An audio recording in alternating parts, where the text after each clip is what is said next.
So we asked them, like, okay, do you think like it's gonna be a few more hours? And they're like, oh yeah, you know, go home, don't worry about it, take a shower, da da da da. So he goes home.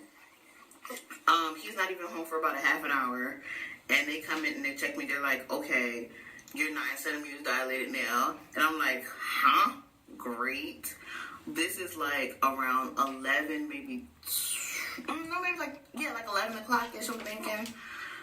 And they're like, is your husband back? I'm like, no, you guys said there was going to be a couple of hours. And they're like, well, no, it's probably best if he hurries on and, you know, gets back sooner than later. I'm like, oh my gosh, if he misses the birth of this baby, I'm going to lose my mind. So I call him. I'm like, hey. He's like, what's going on? I'm like, hey, you might want to come back to the hospital. He's like, oh shit, all right. So pretty much, when I got to 9 centimeters, they were like, you know, let us know if you're feeling any pressure, if you feel like you need to poop, because it's pretty much the baby about to come out. I'm like, okay, let's do it. So I'm feeling the pressure, and I feel like from them saying that, I just like felt it extra. I'm like, oh my gosh, my butt. So they come and they're checking. They're like, oh, you're like 9.5, but the baby is stuck in your pelvis. Like, she was stuck on my right side. Like I was telling you guys earlier, all of my contractions were on my right side, and they were like really tight in the ball. So pretty much she was in a ball on my right side, stuck in my pelvis, and her heart rate was starting to have some issues. Yeah. So when they did the last check, they said, you know what? She's really stuck in there, and she's not moving. Like, she is balled up pretty tight, and she's just not moving at all. So they said, okay, we're going to have to do a C-section. And I'm like, this is why I do not care to do birthing plans, because you go through the whole 9, and what happens? It doesn't happen the way you plan. That's why literally all I wanted to do was just try and have a natural birth. I didn't want to plan out too much of this and too much of that, because when you plan certain things, you know, it just ends up being a joke.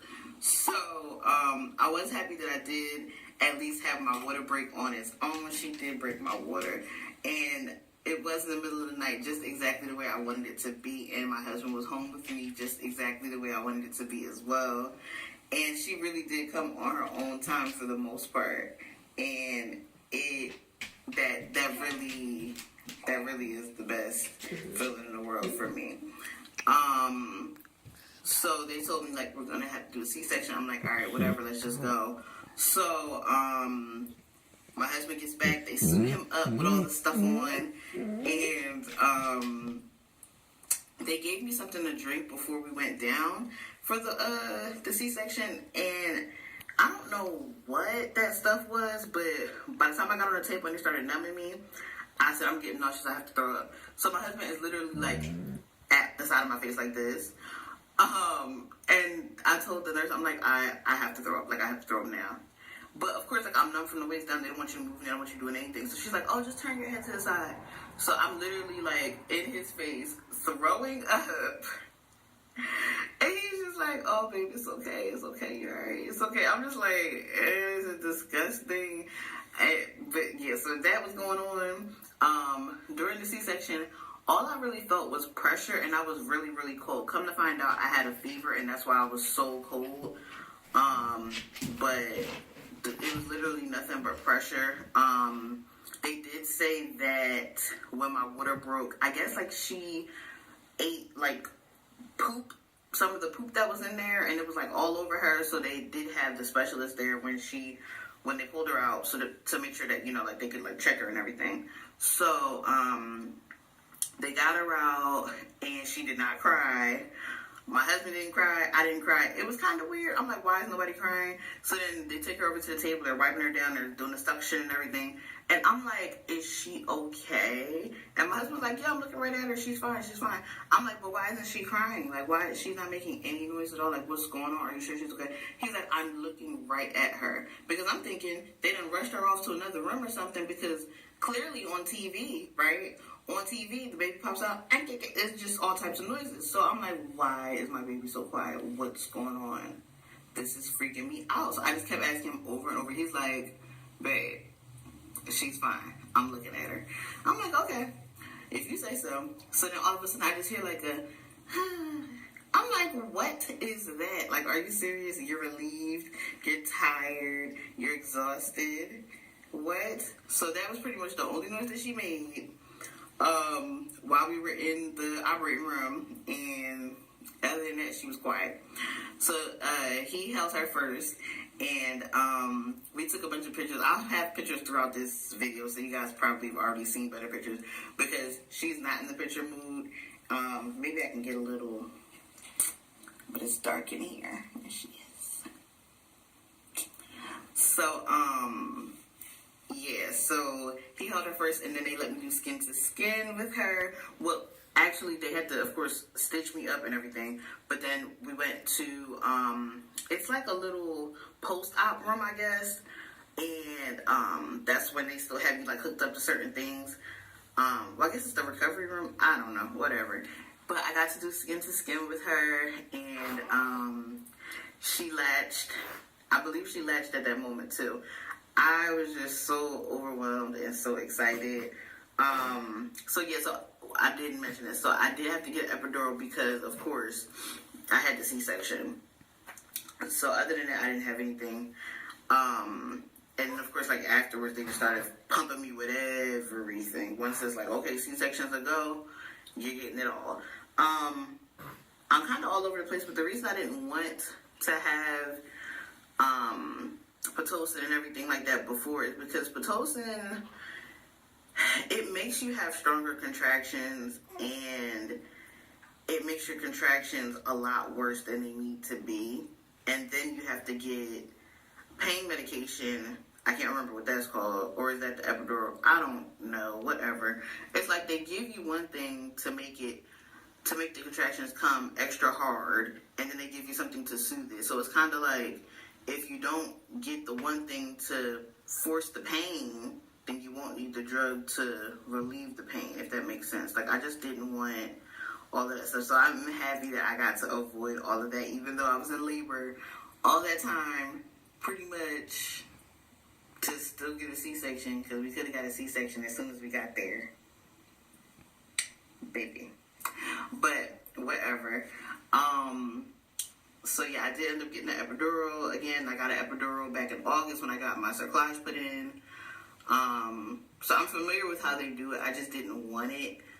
Just because, like, you hear things, and I mean, it only takes one slip for something to happen. But yeah, that's pretty much how that went. And then at this point, my whole family's on flights and everything, so like we send text messages out, just let everybody know that we were okay, send a couple pictures out, let everybody know that she was here. Her name is Olivia. It's spelled Alyvia. She has my mom's name as her middle name, and of course we all have the same last name.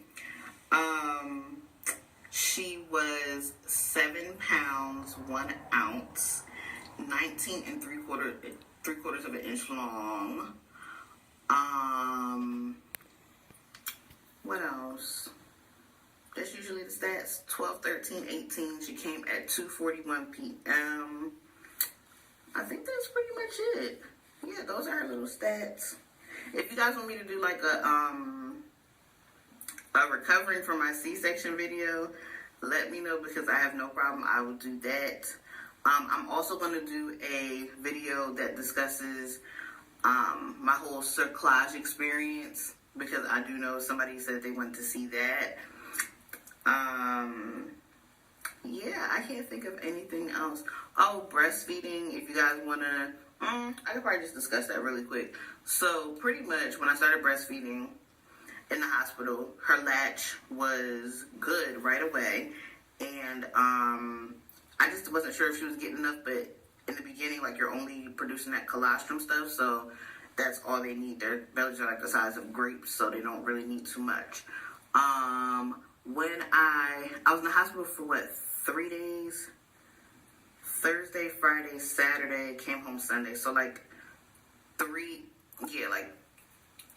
almost 4 days. And when I got home, I was still breastfeeding. The latch was still good. But then a couple of days while I was home, it like my breasts just started to get really tender and they were cracking. And I'm like, okay, you know what? I need to take a break. So I started to pump. I began pumping and using like the lanolin cream. I think that's what it's called. And my husband was able to feed her, which was nice because it gave me a break. And also getting in and out of bed was very difficult with my incision, so I had to sleep in our guest room because the bed's lower. So pumping definitely helped. I pumped for like 2 or 3 days, and then she ended up having an appointment, and her pediatrician said, "Oh, you know what? Maybe you should go back to pumping. Maybe you should go back to breastfeeding." I'm like, okay, yeah. Like, my tits felt like they were about to fall off. I don't know about that, no. So, I'm talking to my husband. He's like, yeah, maybe you should go back to it. Because I'm like, I didn't see what the big deal was. Because I figure she's still getting breast milk. So, it's not like we done switched over to the formula. So, what's the big whoop? So, I'm like, all right, let's just try it. And the reason why I also like giving her breast milk through the bottles is because I can see exactly how much she's getting. When you're breastfeeding, they say feed on demand. Like your Comcast or something. Like, what? Okay, I understand, but it's like, especially with this little one, she will suck for like 2 seconds, fall asleep with the boob in her mouth, and she's just like, I'm going to sleep for like 45 minutes. And then I'll remove it. And then she's like, oh no, I'm hungry. Then she'll eat for like maybe 10 minutes. And then she'll take a real nap for like 2 hours. But it's very hard to track exactly how much she's eating. So what we do now is she gets bottles at night. And then throughout the day, I just breastfeed because I'm still home. Like, I'm not going back to work until March. So that's how we've been doing it. And then sometimes at night, like, I'll breastfeed her as well because she doesn't really want a lot. Like, she just wants that comfort. So I'll just roll over, pop one out for her. And then she'll go back to sleep. So, what else was I saying? I think I just jumped over something. So after her appointment, we came home and I'm like, all right, let me try breastfeed her again. So, of course, at this point, like, we got her using the bottle. She didn't already start using her pacifier. Then it's like, okay, well, are you going to go back to your boob because, nipple confusion, this, that, and that, and wah. And I'm like, well, if she's going to have some nipple confusion, then we just going to do bottles and pacifier, and that's that, because my nipples need to stay attached to my body, okay? So, she latched really well right away, and it really just made me miss breastfeeding her. Like, it was weird. Like, you would have thought I was breastfeeding her my whole life, but those few days of not doing it, yes, it allowed my body to heal, but at the same time, I missed it so much. So, now that, I'm breastfeeding her throughout the day, it's like really nice. The downside of that is that I still have this pain on both of my hands, like down the edge to my body. Okay, so she latched really well right away, and it really just made me miss breastfeeding her. Like, it was weird. Like, you would have thought I was breastfeeding her my whole life, but those few days of not doing it, yes, it allowed my body to heal, but at the same time, I missed it so much. So now that I'm breastfeeding her throughout the day, it's like really nice. The downside of that is that I still have this pain on both of my hands, like down the thumb side, from my thumb all the way to my elbow, pretty much. That pain is still there. I don't know if it's just from the way that I feed her or the way that I carry her. Just the amount of weight on those areas that's usually not there. But yeah, that's what's going on with that. So I'm trying to think. She will be 3 weeks old tomorrow on January 4th. What's tomorrow? January 4th? January 3rd. She'll be 3 weeks. Her next appointment will not be until her 2-month appointment because they said that her weight is doing great. And I'm trying to think if there's anything else. I really cannot think if there's anything else I'm leaving out. But if you guys have any questions, please feel free to leave those down below. I know some of you guys have watched pretty much all of my pregnancy updates, and you watched my second trimester loss video from last year, and you guys have pretty much been hanging around since then. Well, I guess you know what? It's 2019, so not last year, the year before last, because it was 2017. Yeah, you guys have been around for a little bit, and I just appreciate you guys being here throughout this pregnancy and all of the well wishes. And it's been a ride. It's definitely been a ride, and we are so thankful to have her here. She is a handful, but she is definitely a blessing. She's the best thing ever. She is just the best thing ever, and we're so happy and blessed to have her. Yes, if you guys have any questions, leave those down below. If you have any video requests, leave those down below. If you want me to do any specific postpartum videos, because now I'm 3 weeks out, let me know. And I will see you guys, or maybe we will see you guys. Because I feel like baby updates are repetitive. Yeah, you think so? You think so too? So yeah, I think